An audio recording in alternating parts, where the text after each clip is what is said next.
ভাইয়া আসলে আমি বলবো তো যে তুমি বলছো আমাদের গ্র্যান্ড প্যারেন্টসরা পাগল ছিল। আর আমি তোমার ভাইকে প্রেশার দিছি? হ্যাঁ, তুমি তোমার ভাইকে প্রেশার দাও না আসার জন্য এখানে? I don't want to talk about it.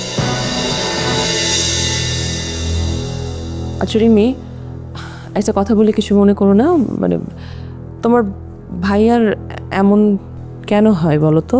তোমাদের ফ্যামিলি হিস্ট্রিতে কি এরকম কেউ ছিল আগে তোমার জানা মতে? আমার ফ্যামিলির কারো কখনো এমন কোনো প্রবলেম হয় নাই।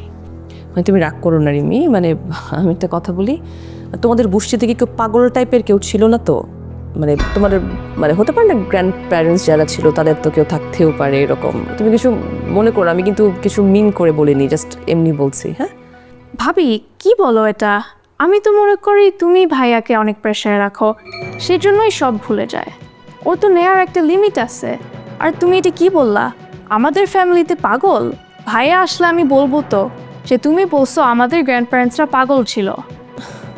আশ্চর্য, মানে আমি কোথায় তোমাকে সেটা বললাম? আমি জাস্ট জানতে চেয়েছি, মানে এই জানতে চাও কি আমার অপরাধ হয়ে গেছে?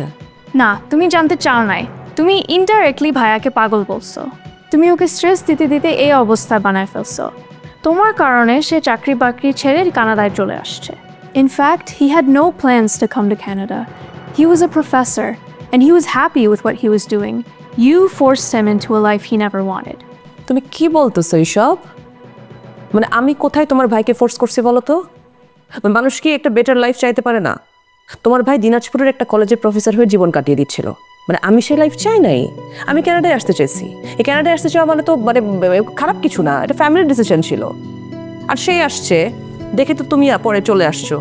আসার জন্য কি অস্থির হয়ে গেছো? আম্মা মারা যাওয়ার পর থেকে তুমি ঘ্যান ঘ্যান জ্ঞান জ্ঞান করতেই আসো, তুমি কানাডায় আসবা নো ম্যাটার হোয়াট। আর আমি তোমার ভাইকে প্রেশার দিছি?